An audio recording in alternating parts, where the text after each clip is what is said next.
sometimes just for fun. Those days are gone. I remember so well. I was going abroad as a singer. No more worries.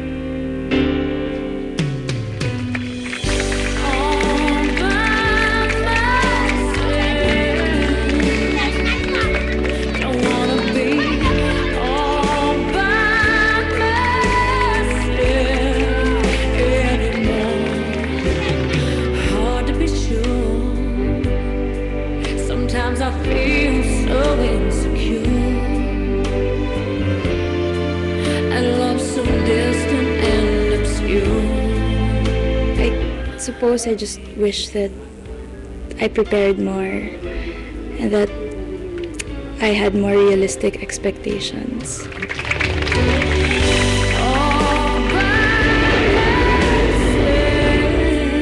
Migration is all about dreams of people, and it's very difficult to fight against those dreams. Jonalyn is a former overseas worker. I was excited to leave because it would be my first time to go abroad, and I was excited to be a singer because I thought that this would be good for my career to go abroad and sing abroad. And I was very excited about being able to help my family. And so I didn't really think about my health. I didn't think that I would get sick. Joseph has been a seaman for almost 10 years. I have a family. I have 3 kids. And every time I go back to the ship, they feel lonely, especially me, because I spent almost 6 months on board the ship. You know, I work in a vessel in offshore, and the things that I've been encountered, especially on board, is the loneliness, especially homesick. But you need to fight these things, you know. So I control these things, so I keep my mind busy, especially on my work. Because if you're not control these 2 things, maybe you get crazy on board ship.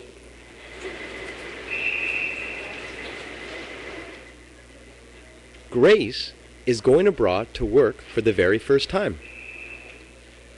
I try my very best to work very hard to support not only my parents, to my brother and sister, because he is a missionary, and my sister is only in a household. So I am the one who taking care of them, and also my niece, my parents. And I pray to the Lord that on my very best, I work very hard to help my family. I'm sad because I leave my family, especially my parents, and our bonding. I really miss it. This is Dr. Evangeline De La Fuente. She has years of experience treating overseas workers who have suffered psychological problems while working abroad. The person really goes abroad with the hopes and dreams, not just her own, but of her entire family and of the entire community, and she carries that burden, and there's no turning back. She will return only with success. That's the only option left for her. Still, I cannot please my family, so I try not to come back again.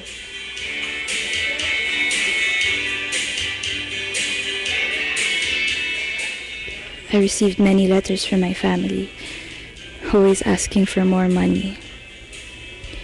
Of course, it was nice talking to my mom and my dad once in a while, but we always ended up discussing their financial needs. Sometimes I even felt they appreciated my remittances more than they appreciated me.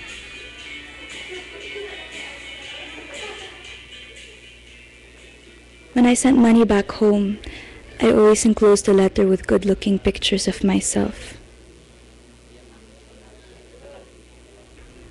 Until the day I collapsed. and I was sent back to my family in a wheelchair.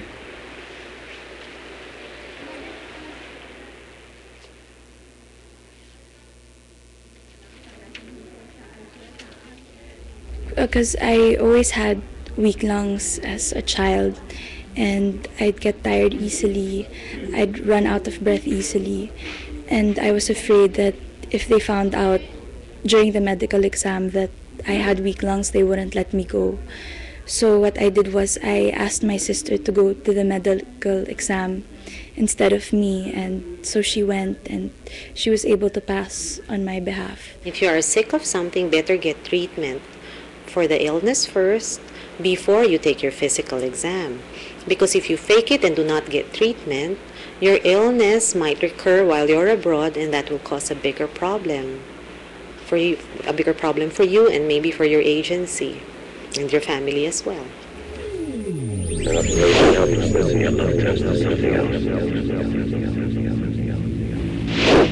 Okay, that's 120/17, which is normal.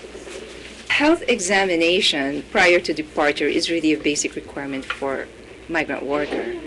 It consists of a review of medical history of the patient based on his story. And number two, this is the physical examinations, which is the doctor. It's on the point of view of the doctor to really say that there is no problem based on the medical history of the patient. And it comprises of vital signs. From head to foot, we usually do a complete physical examination, including neurological examination. With this, we would note down any discrepancy from the physical examination which is done by a doctor to the previous medical history given by the migrant worker. My condition worsened during my stay in Japan. My only way to cope with it was to work hard and watch movies. I was not prepared for the cold weather. The coughing would not stop, but I kept on working. I was afraid, and I hid my illness. Migrant workers can be exposed to a very wide range of medical problems associated specifically with the fact they are working in a strange land.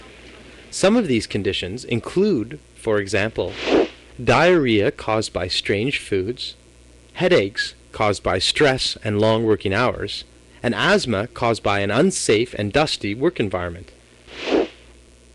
Not so healthy individual going abroad, any other additional factors such as change in climate, the lifestyle, the diet, the stress that they will be experiencing from a different country would or might give some complication with the present illness that they have. I've got sick like migraine.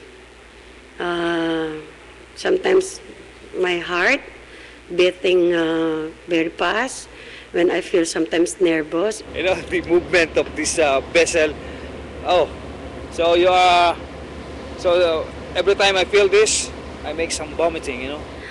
My first 2 to 3 months, I always cry. Overseas work can be really difficult, not only physically, but also emotionally. Almost every migrant worker struggles with the feeling of extreme loneliness due to long-time separation from their family, especially when faced with situations such as abuse and great pressures from the family back home. Some migrant workers can even acquire psychological illnesses, including depression and psychosis. In my experience, I have one messman getting crazy on board the ship because on board the ship they have so many stress to think. There are so many things to do, you know. When an overseas worker, or anybody for that matter, is subjected to conditions that are unacceptable, the mind creates an alternate reality. So they hear voices that other people don't hear. Some of them see people that other people don't see. And they begin to believe things that may have no basis in reality. Sometimes he talked to himself, especially on his cabin, or while he is working on the galley. While you're cleaning, for example, a teacup, you can imagine it's a piece of jewelry that you're shining. It's a diamond. If it makes your work easier, lighter, certainly indulge your imagination. It is dangerous only when you actually believe that what you're holding is a diamond. You actually believe that, and it's dangerous. Strong stress. I cannot sleep. I cannot eat. If you have one sleepless night, is it time to go to the doctor right away? Maybe if you have one sleepless night, then that's no cause to panic. However, if you have 2 or 3 consecutive sleepless nights, you have difficulty sleeping for many days, then it's important to consult. If your appetite is not the same as before, then that's also a warning sign. And also if you have a past history of having had a problem. Because some workers do get to go abroad and even with a history of having had depression or psychosis before. An operation helplessness and your blood test or something else.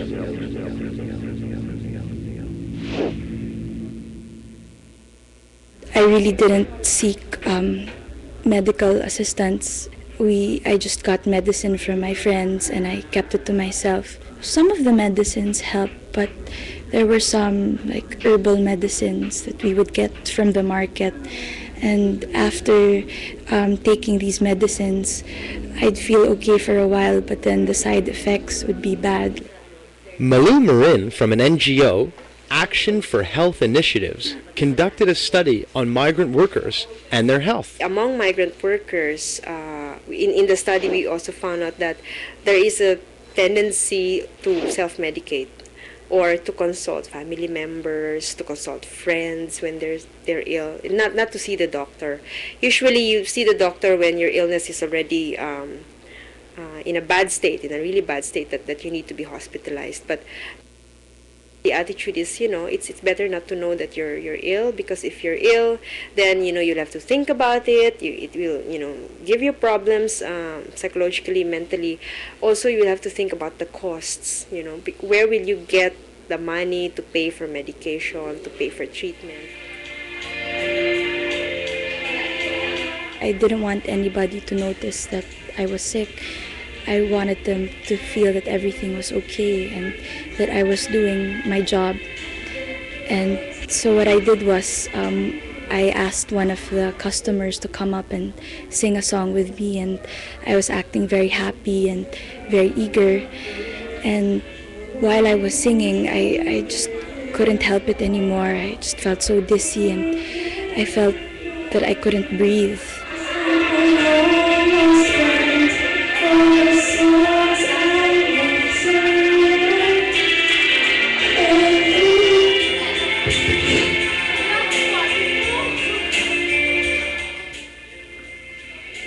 My manager asked me what happened, and when he found out that I was actually very sick, it made him very angry. He asked me why I didn't do anything about it, why I didn't tell him that I was sick in the first place. It would of course be so much better if they reached out and shared how they were feeling at the moment. The thing is, most of them do not know how to seek help. Or more importantly, they don't even know that they need help and that help is available if they want it. Even though that I feel some sickness, I need to do this because I signed this contract, I signed this kind of job. So I have no choice to finish this. But as long as my job is finished, I run to my cabin and sleep like a baby. When I have a headache, I sing love song or lonely songs. And then I cried while singing. Then the customers, because they think that I felt the song. That's why I cried. They gave me tips. Sometimes they have physical or they have health problems, but they tend to ignore it or neglect it as long as they can keep doing their work. For example, an extreme example might be somebody who develops a neck mass and his job is to carry cargo. As long as he can carry cargo, for example, on his right shoulder and the neck mass is on his left shoulder, he will keep carrying the cargo and just let the mass grow. Only when the mass has grown to such proportions that he cannot do his work, then that's the only time he will seek help. Rage and helplessness in your love turns to something else.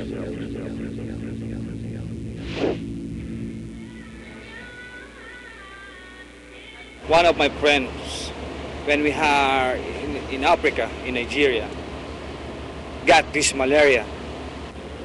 When he going ashore and he go to the bar and drink a lot, he don't feel anything.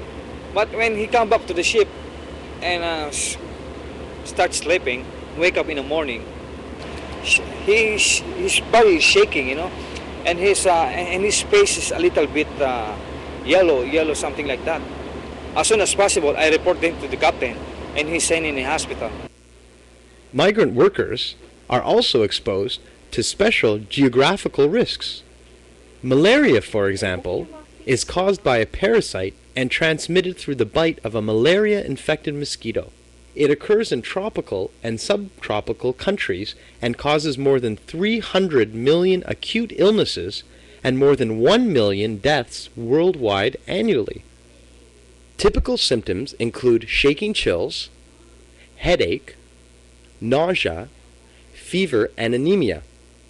If you are traveling to areas with a high malaria incidence, it is important to sleep under the mosquito net, wear protective clothing, use mosquito repellent, or to consult with a doctor for taking anti-malaria pills. Tuberculosis causes 2 million deaths and nearly 1% of the world's population is newly infected every year. It is spread through coughing, sneezing, and spitting of infectious people. Weight loss, fever, night sweats, cough, chest pain, and bloody sputum are some symptoms. Antibiotic drugs can be used for treatment, but successful treatment of TB depends on close coordination between the patient and doctor. Hepatitis A can be transmitted through contaminated water and food, while hepatitis B and C can be transmitted through blood and sexual contact. Flu-like illnesses, fatigue, dark urine, and yellowing of the skin and eyes are some symptoms, but sometimes they are hardly noticeable in the early stage, and the virus can be detected only through blood tests. Early detection is important because hepatitis B can ultimately develop cancer and take away your life. Vaccination is available for hepatitis A and B. Rage and helplessness in your love turns to something else.